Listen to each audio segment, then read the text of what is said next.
Noël, c'est une fête qu'on fait en famille. Quand je demande aux grands-mères, c'est souvent des traditions culinaires. Le cochon, le pois d'Angole, il y a le yam sasa.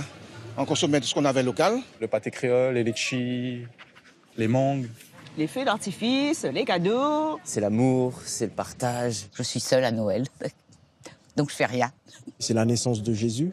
En tant que chrétienne, la messe passe avant. Pour moi, Noël, c'est tous les jours. C'est célébrer Jésus, c'est tous les jours. Quand j'étais en tribu, je restais à la tribu, il y en avait plein de petites messes, des petites prières. C'était toute la famille et tout le village qui était rassemblé. Aujourd'hui, c'est plus ça, quoi. Tout est basé sur l'argent. On avait un litchi sur sa tête d'oreiller à cette époque-là et un petit ballon pour souffler dedans. Et on était contents. Bonjour à tous. Alors, comment fêtons-nous Noël et quelles sont nos traditions autour de cette fête ? Aux Antilles, dans l'océan Indien ou dans le Pacifique, avons-nous su garder ces traditions ou les faire évoluer, surtout lorsqu'on est loin de chez soi ? La surenchère des cadeaux nous a-t-elle fait oublier que Noël est d'abord la naissance du Christ ? Toutes ces questions, nous nous les posons ce matin. Et pour y répondre, je reçois Oksane, Alan et le frère Éric Thomas. Bonjour. Merci beaucoup. D'être là. Bonjour à tous les trois. On est un peu en famille ce matin. Je dis en famille parce qu'avec le frère Éric, on est toujours un peu en famille. Et puis avec Alan et Oksane qu'on a rencontrés à l'aumônerie anti-Guyane il y a quelques temps. Oui. Voilà, on est aussi en famille. Je fais une petite présentation rapide. Alors frère Éric, vous êtes dominicain, adjoint au producteur du CFRT en charge de l'outre-mer et donc de Dieu mes témoins. Lucky me. Oksane et Alan, vous êtes tous les deux martiniquais. Alors toi, Oksane, de Fort-de-France. Oui. Toi, Alan, moi, de Sainte-Marie. De Sainte-Marie. Vous êtes arrivés cette année en métropole pour vos études. Voilà, exactement. Il y a 3 mois. Donc Oksane en comptabilité-gestion et toi, Alan, en dessinateur-projeteur. Voilà, c'est ça. Vous avez donc 22 ans et 19 ans. Et 19 ans, c'est ça. C'est donc le premier Noël que vous passez loin de chez vous, en tant qu'étudiant, on peut dire ça. Oui, exactement, en tant qu'étudiant, oui, toute seule à la maison, oui, effectivement. Comment ça va se passer ce Noël ? On va essayer de faire du mieux qu'on peut, comme on dit, chercher des petits chanter Noël. Et on verra comment ça va. S'amuser, puis bon, après avec l'aumônerie anti-Guyane, on essaye de s'organiser avec l'aumônerie pour organiser en fait un chanter Noël. Exactement, c'est ça. Parce qu'évidemment, le chanter Noël, quel que soit l'endroit où on se trouve, quand on est de Martinique, des Antilles. C'est primordial, c'est pour en fait préparer Noël. Et ça, c'est quelque chose qui est très ancré dans votre tradition familiale à tous les deux ? Oui, moi, de mon côté, on faisait ça assez souvent, mais de jour en jour, en fait. D'année en année, ça disparaît petit à petit, et ce n'est plus la même ambiance. Et moi, de mon côté, avec mes amis, par exemple, tous les 24 ou 25, j'organise un petit moment avec mes amis. Donc, on fait des chantés Noël entre nous. Comme le monsieur disait, pâté de porc, jambon de Noël, tout et tout. Donc, voilà. Oui, dans nos outre-mer, les traditions culinaires, c'est très, c'est primordial, c'est très important. Ah oui, la Noël, voilà. Quoi. Sans ces bases-là, je pense que ce ne serait pas Noël. Oui, à La Réunion aussi, frère Éric, c'est ça. Surtout que vous êtes une fine gueule, comme on dit. En plus, vous cuisinez très bien. C'est ce qu'elle dit, il faut pas la croire. Oui, je crois que tout ce qu'on vient d'échanger a une valeur importante sur la mémoire. Notre mémoire, elle est très liée à notre palais. Notre sagesse, elle est liée à notre goût. Et je pense que tous les éléments qui sont marquants dans nos vies sont liés avec des saveurs particulières. Et les saveurs du boudin de Noël, les saveurs du jambon de Noël, des plats de Noël. À La Réunion, le pâté créole, pour ceux qui profitaient de cette denrée particulière à l'époque, on ne mangeait pas du pâté créole toute l'année. Ça marquait un temps dans le temps. Et ce temps particulier, il fallait le savourer. Et donc, cette saveur gustative, elle était liée aussi à la saveur de ce moment particulier. Même si on n'avait pas grand-chose à partager, il fallait marquer le coup. Voilà, et je pense que ça voulait dire que c'était l'époque de Noël. Oui. Et les chantés Noël, donc c'est une tradition qui n'existe pas à La Réunion. elle est très vécue, partagée aux Antilles. Donc, dans ta famille, un petit peu moins, donc tu l'as mise en place avec des amis. Et toi, Alors moi, Oksane, c'est autre chose. C'est-à-dire que comme je vivais, en fait, je suis née à Paris, j'ai vécu 17 ans à Paris. Donc, j'ai plus écouté avec des CD. J'ai beaucoup chanté avec ma maman, mais on ne faisait pas des chantées Noël vraiment comme aux Antilles, c'est-à-dire la ribote, ce qu'on appelle faire le tour des maisons, tout ça. On ne faisait pas ça, mais on était le petit groupe d'amis, famille, ses amis proches, où on était vraiment, on se rencontrait en fait entre Antillais pour faire ce petit chanté Noël. Oui, donc toi, tu as la particularité d'avoir commencé à vivre en métropole, ensuite rentré en Martinique. Voilà. Mais tu avais quand même cette tradition qui était très ancrée dans ton quotidien avec tes parents. Ah, oui. Alors justement, je vous propose d'aller en Guyane, passer un peu de temps en famille autour d'un chanté Noël. Riant vive le roi des rois. Comme tous les mois de décembre, les chants résonnent dans chaque maison. Noël, criant vive le roi. Maude, 60 ans, reçoit ses 13 frères et sœurs et tous ses amis pour ce que l'on appelle ici les traditionnels chantés de Noël. Et pas de chant sans soupe.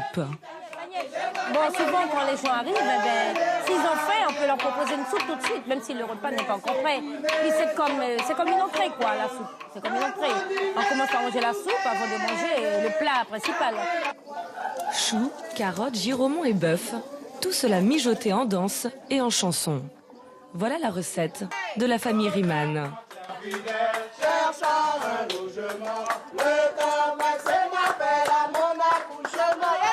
Pour Maude, comme dans toutes les familles guyanaises, les chantés Noël existent depuis des générations.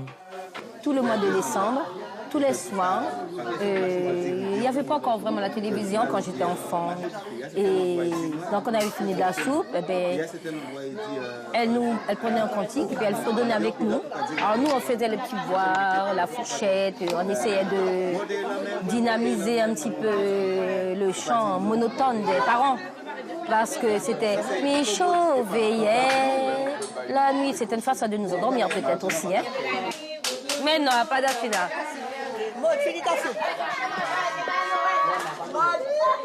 Bonsoir, bonsoir. Bonsoir, bonsoir, bonsoir. Famille, amis, voisins, Maude attend une 50aine de personnes qui se retrouvent pour le plaisir de chanter ensemble en français et en créole.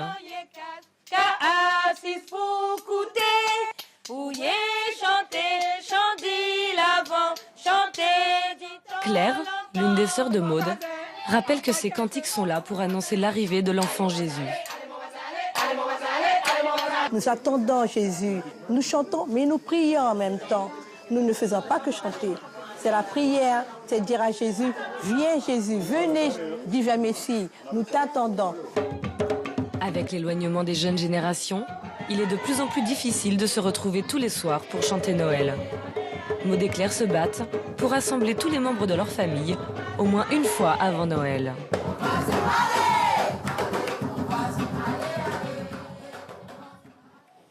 Et on a une pensée toute particulière pour Francine qui devait être là aujourd'hui mais qui n'a pas pu se joindre à nous.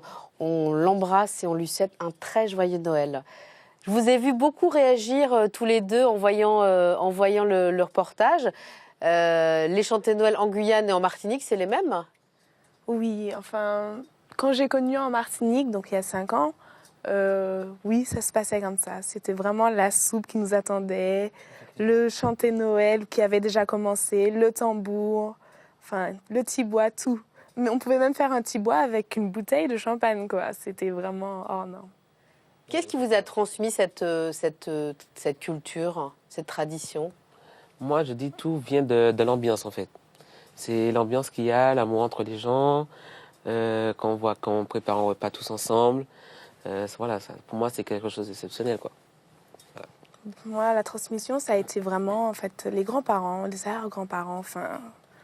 C'est vraiment de génération en génération, les amis, tout ça, ça continuait, ça, sans s'arrêter. Même là, je continuerai, même si je ne suis pas avec ma maman.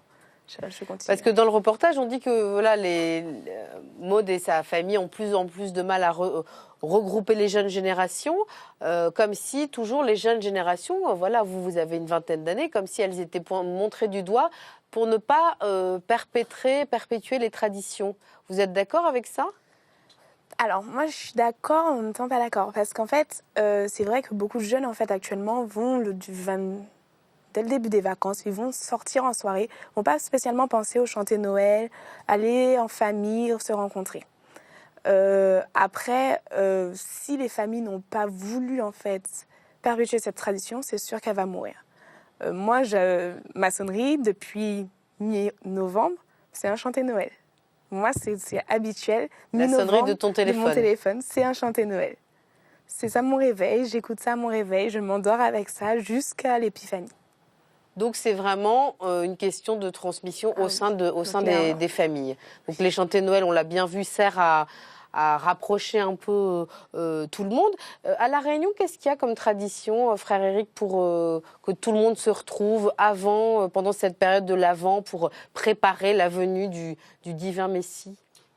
Pendant l'Avent, il n'y a pas vraiment de grandes traditions populaires. C'est surtout le jour de Noël, la veille de Noël, le jour de Noël, et puis après Noël. La tradition des visites des crèches, par exemple, qui est encore très, très, très vivante chez nous. Dont on va parler c'est vraiment après. C'est pas tellement l'Avent qui est mis en valeur. L'Avent est vécu, j'allais dire, de façon très, très pieuse, très cultuelle, mais pas aussi festive que dans les Antilles ou dans les Caraïbes. Il n'y a pas du tout cette tradition des chanter Noël. Alors, on va s'interroger aussi, est-ce que vous savez d'où vient cette tradition que vous perpétuez là comme ça Vraiment, non. Alors, on va poser la question, on va se connecter en Guadeloupe où nous attend Marie-Hélène Joubert qui s'est beaucoup intéressée, elle, à cette question.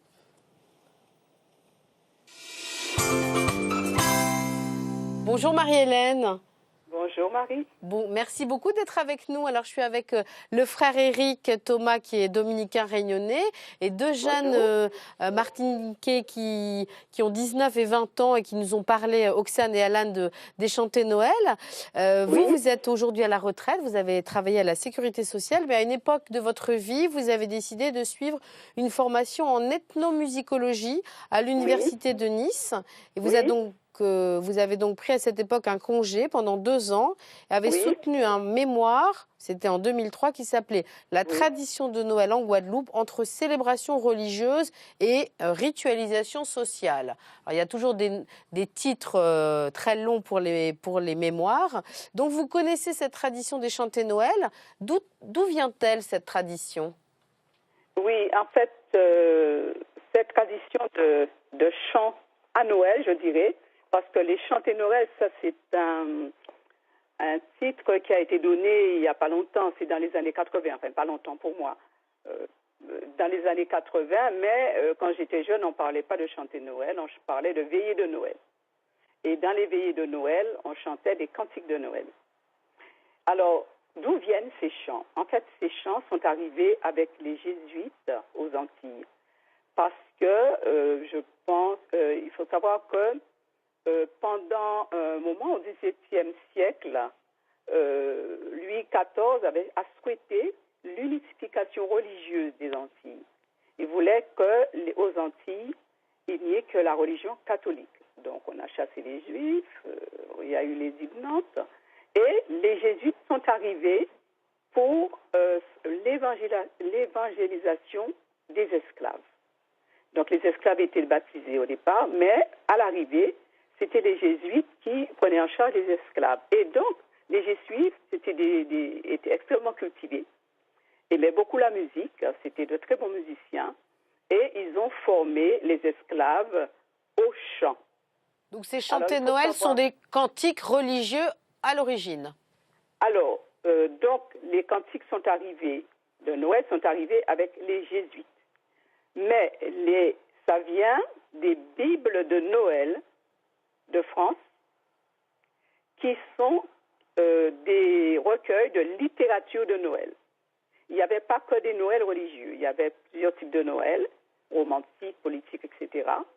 Et l'Église a fait un tri et a pris quelques a sélectionné des cantiques pour l'Église à usage religieux. Et ces cantiques-là sont arrivés en Guadeloupe avec, donc je vous dis, notamment le révérend Père Mongin, que beaucoup connaissent parce qu'il a écrit beaucoup de lettres. Et donc, et voilà pourquoi ces cantiques sont arrivés. Et les recueils que je trouve des années du XVIIIe siècle et même du XVIIe siècle viennent des régions portuaires d'où partait le commerce triangulaire, donc de Nantes, de Bordeaux, etc. D'accord. Et donc, dans ces cantiques-là, on retrouve les chants, on retrouve jusqu'à présent les quelques les chants, enfin les cantiques qui ont été sélectionnés pour l'Église à l'usage des fidèles. D'accord. Donc il y a une origine, en tout cas dans l'explication historique, il y a une origine religieuse. On comprend que il y a un tri qui a été fait par l'Église, par les jésuites. Oui. Alors, oui. C'est intéressant de savoir d'où ça vient, mais c'est aussi intéressant, l'autre question qu'on se pose, c'est pourquoi ça se fait ? Pourquoi ça se fait encore, ces chanter Noël ? Parce que cette tradition aurait pu disparaître. Oui, je pense qu'on insiste beaucoup sur le fait que les Noirs aimaient la fête. Ils aimaient les fêtes chrétiennes parce que c'était des moments de repos où ils pouvaient vraiment s'amuser et puis faire ce qu'ils voulaient. Et donc, toutes les fêtes chrétiennes étaient beaucoup célébrées par les Noirs, par les esclaves. Donc, ça s'est transmis comme ça pendant l'esclavage et ensuite à l'abolition de l'esclavage. Et donc, il y avait des veillées de Noël, parce qu'il ne faut pas oublier que l'Avent, en fait, c'est une période de jeûne, de pénitence. Donc, quand j'étais jeune, on chantait tranquillement, ensemble, sans instrument. Tous les soirs, si possible, on défilait donc toutes les cantiques du recueil. Oui, on l'a vu, je ne sais pas si vous avez entendu dans le reportage en Guyane, il y avait cette Maud qui racontait qu'elle, effectivement, les chantés Noël qu'elle a connus avaient des rythmes beaucoup plus lents que ceux d'aujourd'hui. Oui, c'était des veillées de Noël, en fait. D'accord. Des veillées de Noël, les rythmes étaient, beaucoup plus lents, bien que, dès le départ, il y a eu quand même un rythme africain qui a été déposé sur certains chants. Justement, le révérend Père Mongin en parle. D'accord. Il incitait les esclaves à faire un peu comme ils aimaient parce qu'ils voulaient absolument qu'ils aiment l'Église et qu'ils puissent donc agir dans leur vie selon les règles de l'Église. D'accord. Voilà. Et donc, ça s'est perpétué et à un moment, dans les îles, donc il y a eu l'abolition de l'esclavage, on s'est installé et tout. Et les gens ont commencé à partir, à chercher du travail, partir par le Bubidum, par exemple, pour ceux qui connaissent. Les jeunes sont partis faire des études.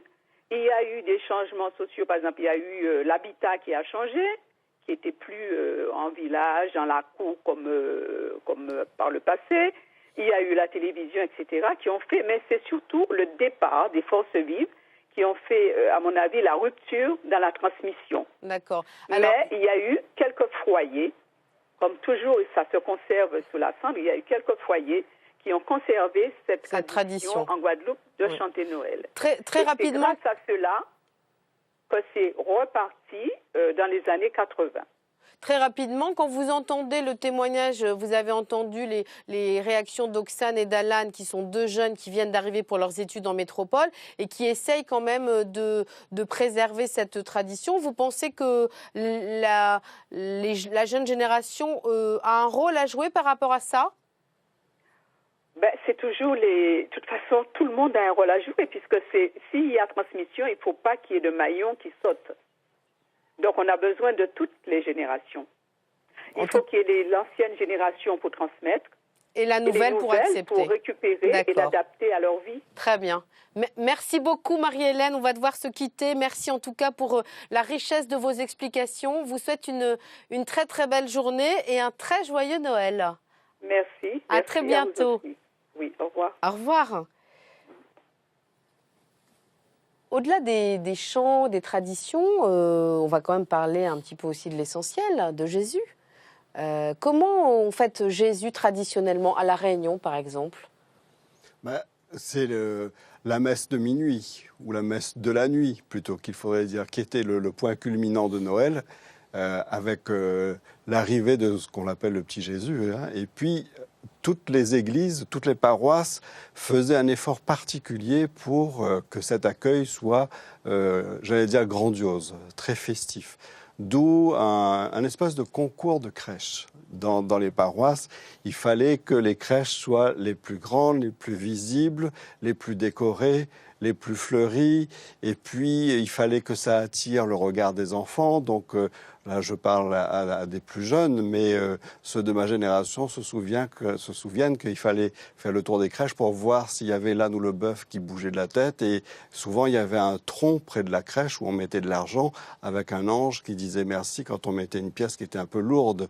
Donc, il y avait ce genre de détails qui faisait que les crèches était le lieu où la naissance de Jésus était attendue, et c'était le lieu qui disait, ben voilà, venez diva Messie, nous vous attendons. Et c'est vrai que ce temps particulier de Noël, avec la température qui était particulière, avec la chaleur de Noël, avec ces flamboyants qui explosent de couleurs, les jacarandas qui sont bleus, c'était un temps qu'on attendait depuis le mois de novembre. Hein.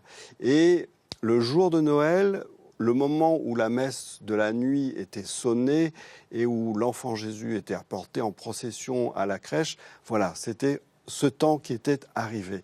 Et je crois qu'il y avait bien sûr un côté extrêmement festif, social, populaire, tout ce que vous voulez, mais au fond, il y a un sentiment religieux qui, chez nous, dans les îles, est palpable, il n'a pas besoin d'être expliqué philosophiquement ou théologiquement, on le vit, et puis voilà, tout était dit.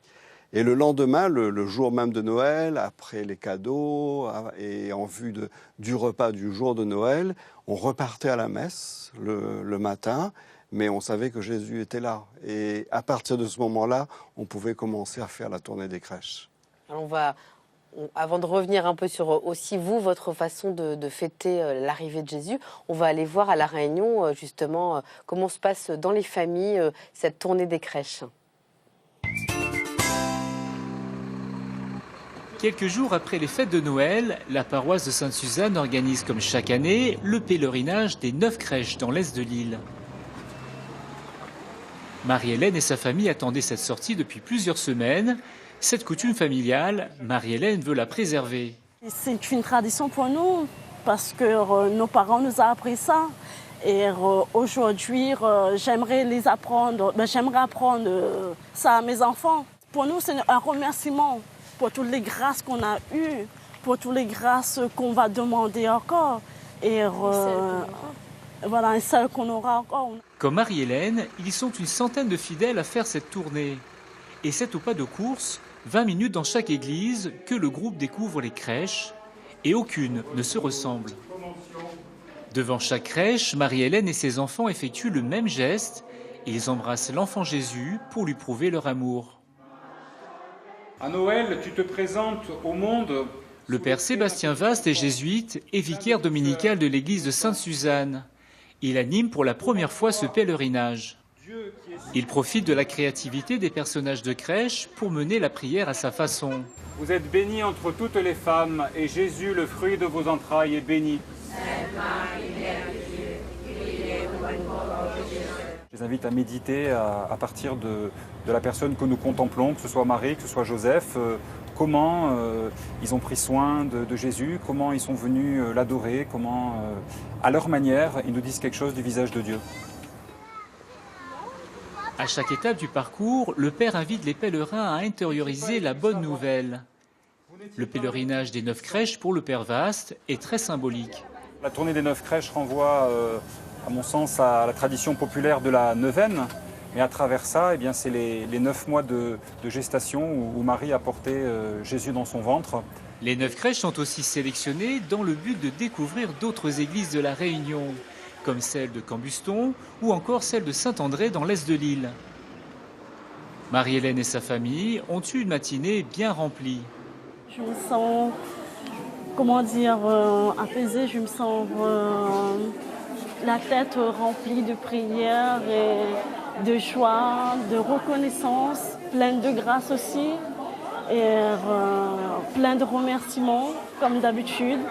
Et vivons l'année prochaine, quoi. La tournée des crèches se fait dans de nombreuses paroisses de l'île. Cette tradition existerait depuis plus de 40 ans à La Réunion.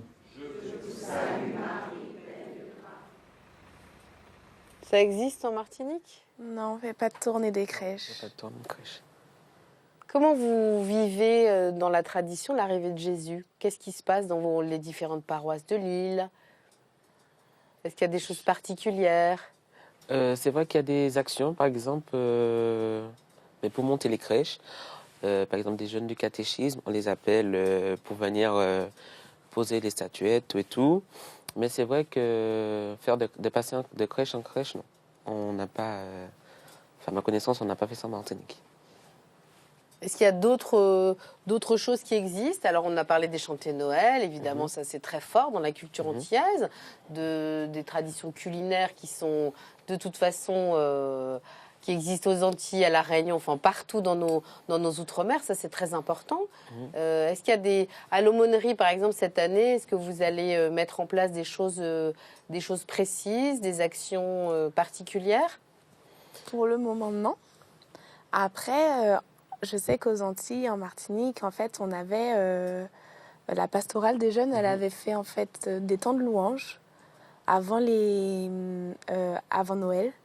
Il y a eu aussi la messe de minuit où on avait convié les jeunes du moins.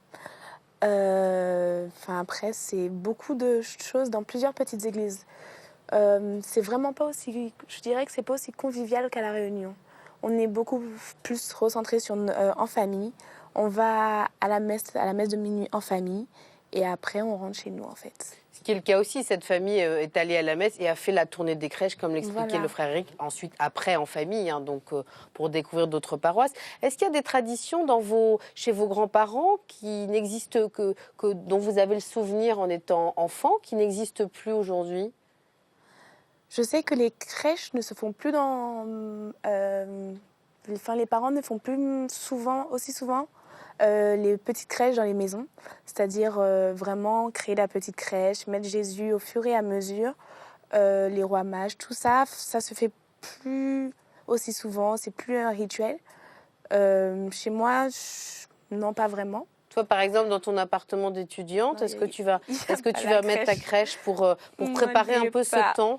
Non, elle n'y est pas. Si vraiment j'en trouve une, je la ferai, mais sinon, non, pour le moment... Je te donnerai des adresses pour trouver des jolies crèches, si c'est que ça. Moi, c'est totalement le contraire, quoi. Chez moi, en Martinique, c'est la première des choses qu'on met à la maison, c'est la crèche. Effectivement, si j'avais l'occasion de trouver une pour mettre dans l'appartement, ça serait bien. Mais c'est vrai que ma mamie, ma grand-mère, ma mère, même les voisins, la première des choses, même avant le sapin, c'est la crèche. Pour marquer l'arrivée de Jésus. Voilà, c'est ça, effectivement. Et donc apparemment, comme on dit, avant le 25, il est toujours retourné. Et quand le 25 arrive, on le retourne pour dire qu'il est vraiment né. Effectivement. On arrive dans les dernières minutes de notre émission. Alors, il y a une tradition aussi à Dieu m'est témoin, c'est de poser toujours la même question à nos invités. Je l'ai déjà posée plein de fois au frère Eric. Alors, je vais vous laisser tous les deux le temps d'y répondre de façon très courte, en une phrase, en un mot. Si vous aviez la chance de pouvoir rencontrer Dieu maintenant, là, tout de suite, sur ce plateau, qu'est-ce que vous aimeriez qu'il vous dise? Je t'aime. Sous le coup... Enfin, j'aurais dit aussi je t'aime, mais je te pardonne pour tous tes péchés, quoi. Bon, merci beaucoup en tout cas. Moi, comme c'est Noël, il y a une autre petite tradition que j'ai décidé de mettre en place aujourd'hui. Je vais vous donner des petits cadeaux. Il n'y a pas de raison, quand même, puisqu'on est entre nous.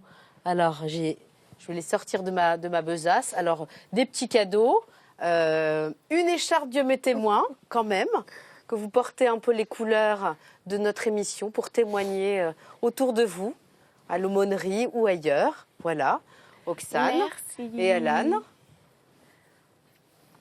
Je te remercie, Marie. Eric, un petit livre pour prier le chemin de croix, car je sais que ça vous sera bien utile. Oui, parce que je ne le fais pas assez. Voilà, avec une petite Ouais, ça Voilà, allume. une petite vierge qui s'allume pour votre bureau. De toutes les couleurs. Merci beaucoup en tout cas d'avoir partagé ce moment avec nous. Je vous souhaite une très belle et sainte fête de Noël et je vous retrouve dimanche prochain.